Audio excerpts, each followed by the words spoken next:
नमस्कार बच्चों, मैं सुगंधा शर्मा, प्रवक्ता भौतिक विज्ञान, आदित्य नारायण राजकीय इंटर कॉलेज चकिया चंदौली। आज आपको हाइगेंस के सिद्धांत के द्वारा परावर्तन की व्याख्या को बताया जाएगा। इसके पहले आप लोगों ने हाइगेंस की थ्योरी को पढ़ा होगा, वेव फ्रंट के बारे में समझा होगा। तो आज हम प्लेन वेव फ्रंट के द्वारा या समतल तरंगाग्र के द्वारा परावर्तन की व्याख्या को पढ़ेंगे। तो आइए देखते हैं।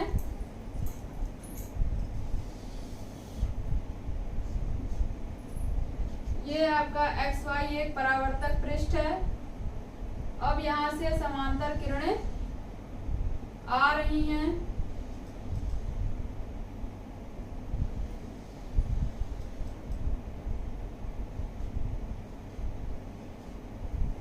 ये समांतर किरणें आ रही हैं।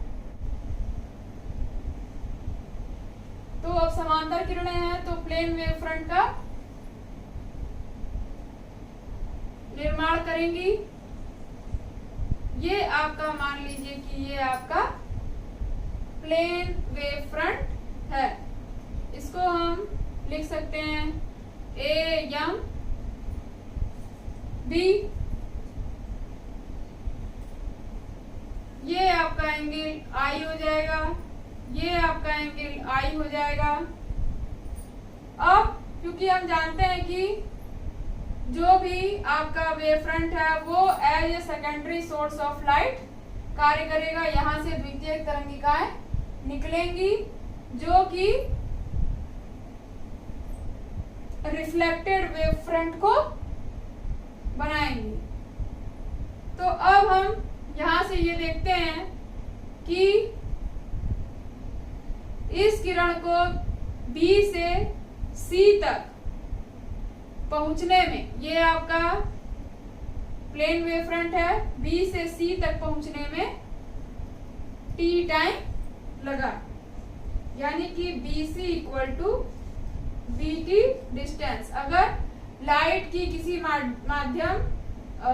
माध्यम में वेग V है तो BC इक्वल टू BT। तो अब हम बिंदु A से अब हम ऐसा रेडियस का स्फीयर खींचेंगे जो कि BC के बराबर होगा। तो अब हम खींचते हैं।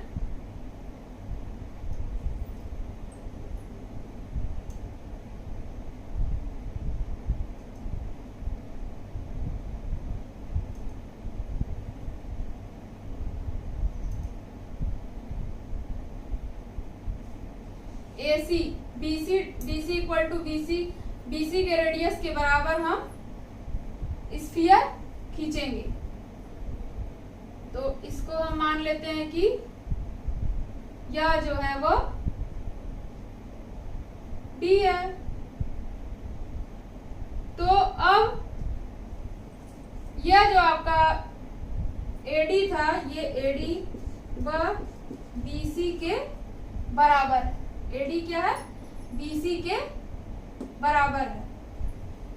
तो इस तरह से अब हम, क्योंकि ये आपका रेडियस आपने खींचा जो कि BC के बराबर है, तो अब हम उस ये जो स्फीयर था यहाँ पे ये आपने खींचा, फिर इसी तरह से C पर आपने खींचा, फिर उस सारे स्फीयर के जो भी पॉइंट्स होंगे जो सेम फेज में होंगे उन सबका हम टेंजेंट खींचेंगे।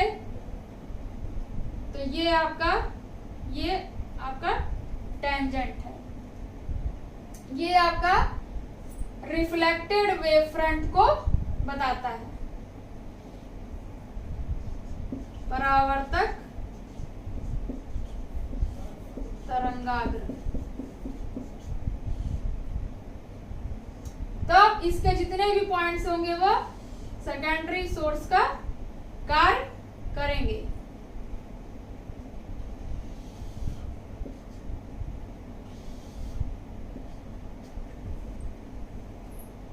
अब आप इस त्रिभुज में देख सकते हैं, त्रिभुज ABC व त्रिभुज एडीसी में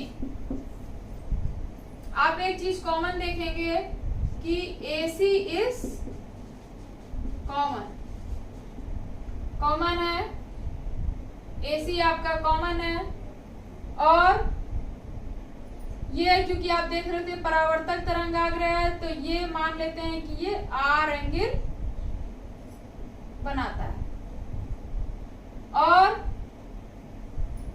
यह जो है आपका ABC angle ABC equal to angle ADC, यह कितने के बराबर है? तो अब आप देखिए ये कि एंगल B 90 है। फिर इसी तरह से ये AD जो आपने खींचा था, स्फीयर का रेडियस था ये, तो ये भी आपका 90 डिग्री होगा।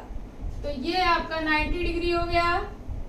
तो इस तरीके से अब आप ये देखिए कि AC इस कॉमन है इन दोनों त्रिभुज में, ये दोनों के दोनों एंगल क्या है? समान है। तो इस तरीके से ये जो आपका त्रिभुज है वो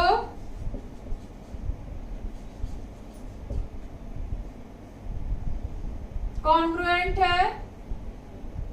तो अब हम कॉन्ग्रुएंट है अर्थात ये आपका देखिए ये AMB incident plane wave front था, इसको हम लिख सकते हैं AMB